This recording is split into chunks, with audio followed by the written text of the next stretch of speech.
بھائی بات یہ ہے کہ جب آپ کسی ایک لمٹ ہوتی ہے نا. اب بہت سارے لوگ کہہ رہے ہیں کہ آپ اب اسٹیبلشمنٹ پر ایک دباؤ تھا, اسٹیبلشمنٹ پر الزام لگ رہا تھا کہ بھائی آپ اس کی سہولت کاری کر رہے ہیں, آپ ڈبل وکٹ پہ کھیل رہے ہیں, آپ سب اپنا ڈبل سٹینڈرڈز کر رہے ہیں, آپ کیا کر رہے ہیں, آپ کیوں ان پہ الٹا یہ الزام, آپ کو وہ ننگی گالیاں دے رہا ہے. یہ ایسا کبھی بھی نہیں ہوا کہ آپ کسی کو ڈلٹی ہیری کہیں, کسی کو حریم کہیں, کسی کو غدار کہیں, کسی کو مطلب پورے ادارے کو, چاہے وہ پہلے والی اسٹیبلشمنٹ یا چاہے اب والی اسٹیبلشمنٹ.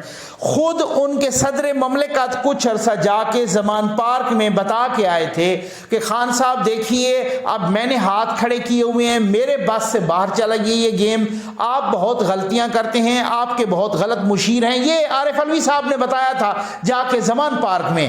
اب آپ کو میں ایک بات بتا, یہ میں نے ویڈیو بھی کی تھی اس پر, میری ویڈیو گواہ ہے اس پہ, آپ کو میں آلریڈی بتا چکا ہوں. عارف الوی صاحب نے کہا تھا کہ اگر آپ نے اب کچھ کہا تو وہ ریڈ لائن ہے, کیونکہ جو یہ والی اسٹیبلشمنٹ ہے یہ نیوٹرل ہے, یہ کچھ نہیں کر رہی. لیکن اب آپ نے اگر کہا تو یہ ریڈ, لیکن خان صاحب نہیں روکے. خان صاحب نے ایم پی ایز کا انٹرویو کیا تو ان کو کہا کہ آپ میرا ساتھ دینا جب الیکشن ہوگا, جب جیت کے آؤ گے آپ میرے ساتھ رہنا, میں نے ان جرنیلوں کی ایسی تیسی پھیرنی ہے. خان صاحب نے 2-3 مرتبہ آف دا ریکارڈ صحافیوں کے ساتھ گفتگو کی. اس گفتگو میں یہی کہا کہ جیسے ہی میں اقتدار میں آؤں گا میں نے ان جرنیلوں کی ایسی تیسی پھیرنی ہے. خان صاحب کی گفتگو لیک ہو گئی, ایک آڈیو لیک پکڑی گئی, اس میں پتہ چلا کہ خان صاحب کہہ رہے ہیں کہ میں آتے ہی اس آرمی چیف کو, اس D G I S I کو اور جنرل فیصل نصیر کو ڈی نوٹیفائی کروں گا. یہ ان کی آڈیو پکڑی گئی خان صاحب کی. خان صاحب نے وہاں پہ زمان پارک میں بیٹھ کے جو بھی جس طریقے سے ادارے کو ہٹ کیا, نواز شریف صاحب نے یہ کہا تھا جنرل باجوہ صاحب, جنرل فیض حمید صاحب, یہ اس طرح سے صاحب کہہ کے پکارا تھا. یہاں یہ کسی کو ڈلٹی ہیری کہہ رہے ہیں, کسی کو حریم کہہ رہے ہیں, کسی کو یزید کہہ رہے ہیں, کسی کو جانور کہہ رہے ہیں, کسی کو میر صادق اور میر جعفر کہہ رہے ہیں, یہ کسی کو غدار کہہ رہے ہیں.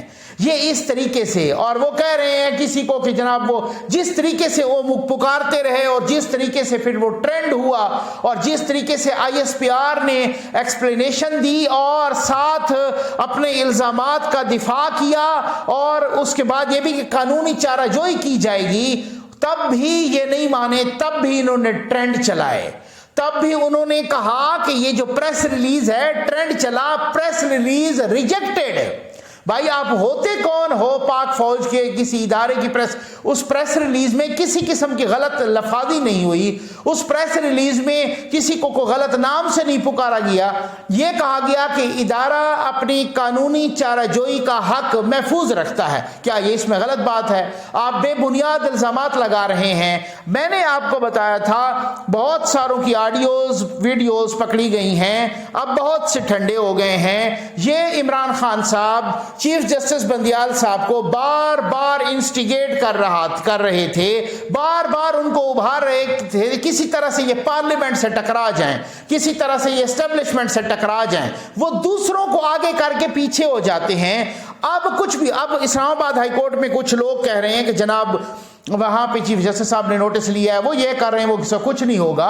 اس کی وجہ یہ ہے کہ انہوں نے نوٹس لیا ہے اسلام آباد ہائی کورٹ کے اندر کیوں توڑ پھوڑ کی گئی ہے, اس کا نوٹس لیا ہے. باقی تو آئی جی نے ان کو جا کے بتا دیا کہ سر یہ وارنٹ ہے. ان کو القادر ٹرسٹ کیس میں گرفتار کیا گیا ہے. 190 ملین پاؤنڈ یعنی 50 ارب روپے پاکستانی برطانیہ نے ملک ریاض کی کرپشن پکڑ کے عمران خان کو دی. عمران خان نے اٹھا کے وہ ملک ریاض کی جھولی میں ڈال دی. اس کے بدلے میں یہاں پر گوگی کو بنی گالا میں زمین مل رہی ہے, اس کے بدلے میں القادر ٹرسٹ کی زمین ملی جس میں زلفی بخاری صاحب بھی ڈائریکٹر تھے, جس میں بابر امان صاحب بھی ڈائریکٹر تھے, جس میں پنکی پیرنی بھی ڈائریکٹر تھی, جس میں عمران خان بھی ڈائریکٹر تھے. آہستہ آہستہ زلفی بخاری بھی سکپ کر گئے, بابر امان بھی سکپ کر گئے, یہ 2 ڈائریکٹر رہ گئے, عمران خان صاحب اور پنکی پیرنی. کروڑوں اربوں روپے کی زمین لے کے، اور القادر یونیورسٹی جیسے وہ مریخ پہ بنی ہے، اس کا کوئی یونیورسٹی والا صرف نام تھا، باقی کچھ بھی نہیں تھا۔ یہ ایک نیب کا کیس، اور نیب نے ہی انویسٹیگیشن کی اس کیس کی، بہت ہی سنگین کیس ہے۔ اب اس کیس کے بعد توشہ خانہ بھی بہت سنگین ہے، اس کیس کے بعد وہ جو فارن فنڈنگ وہ بھی بہت سنگین، اس کیس کے بعد ایک کیسز کا سلسلہ کھلے گا۔ میں آپ کو کہتا ہوں کہ خان صاحب آپ دعا کیجئے اس گورنمنٹ کو اور اس وقت کی اپوزیشن اور آج کی حکومت کو کہ انہوں نے آ کے نیب کے لاس تبدیل کر کے اپنے پیر پہ آپ کلہاڑی ماری ہے۔ اگر نیب کا وہ لا تبدیل نہ ہوتا تو خان صاحب 90 روز کے لیے اندر تھے، نہ کوئی سپریم کورٹ کچھ کر سکتی، نہ کوئی ہائی کورٹ کچھ کر سکتی۔ لیکن اب بھی میں آپ کو بتا رہا ہوں، خان صاحب ایک جس طریقے سے جو ادارے کو ہٹ کر رہے تھے، جس طریقے سے ابھی خان صاحب گرفتار ہوئے ہیں، خان صاحب نے نااہل بھی ہونا ہے۔ جی ہاں، میں یوتھیوں کو چونا نہیں لگاؤں گا، اس کی تفصیلات جیسے جیسے آتی رہیں گی آپ کے ساتھ شیئر کرتے رہیں گے، لیکن اب چیپٹر کلوز ہو چکا ہے۔ خان صاحب کا کم از کم یہ جو اگلا الیکشن، بھلے وہ اکتوبر میں ہوتا ہے یا اکتوبر کے بعد بھی سال ایکسٹینڈ ہو جاتا ہے، یہ دیکھ لیجئے، وہ چیپٹر کلوز ہو چکا ہے۔ کم از کم جو اگلا الیکشن یا اگلا 5 سالہ ہوگا، خان صاحب کا چیپٹر کلوز ہو چکا ہے۔ میں شیخ رشید صاحب خان صاحب کے بقول شیدہ ٹلی اس کی طرح تو میں پیش گویاں کرتا نہیں ہوں، نہ ہی میں اس طریقہ کا جادوگر ہوں کوئی، یا میں کوئی پیشن گویاں کرنے والا، میں کوئی ماہر فلکیات، علم فلکیات یا ماہر نجوم تو ہوں نہیں میں، لیکن یہ ہے کہ اسیسمنٹ کی بنیاد پہ، کچھ معلومات کی بنیاد پہ، کچھ اندر کی خبروں کی بنیاد پہ الحمدللہ مجھ جیسے فقیر اور ملنگ اور غریب بندے کی ہر ایک پیشن گوئی بالکل ٹھیک ثابت ہوئی۔ آپ بار بار کہتے تھے نقوی صاحب، آپ بار بار کہہ رہے ہیں، لیکن کیا ہوگا، اب میں اپنی تمام سٹوریز پر سٹینڈ کرتا ہوں انشاءاللہ، اور آپ کو ایکسکلوسیو معلومات دیتا رہوں گا۔ آپ کو پھر سے بتا دوں کہ سپریم کورٹ میں بھی جو چیف جسٹس بندیال صاحب، ان کو بھی کلیئر کٹ میسج دے دیا گیا ہے، بہت ہی کیٹیگورک میسج دے دیا گیا ہے۔ شہباز شریف صاحب نے آج ہی ٹویٹ آیا مریم اورنگزیب صاحبہ کا کہ نواز شریف صاحب کی ہدایت پر انہوں نے ایک دن آگے بڑھا دیا ہے، بہت ہی اہم سیاسی اور قومی امور پر وہاں پہ گفتگو ہو رہی ہے۔ بہت کچھ ہونے لگا ہے بھائی۔ اب میں نے آپ کو بتایا نا کہ جب چند روز پہلے، 2-3 روز پہلے زرداری صاحب نے بھی کہا ہے کہ انف از انف، عمران خان اداروں کو ہٹ کر رہا ہے، اور میں عمران خان کا زوال دیکھ رہا ہوں، یہ کہا تھا نا زرداری صاحب نے، اور میں نے آپ کو بولا تھا نا کہ زرداری صاحب فضول بولتے نہیں ہیں، ٹھیک ہو گیا نا؟ تو بس آپ نے انتظار کرنا ہے، بہت ساری میرے پاس اور بھی انشاءاللہ ایکسکلوسیو نیوز ہیں، اگلی ویڈیو کا انتظار کرنا ہے۔ آپ کا بہت بہت شکریہ۔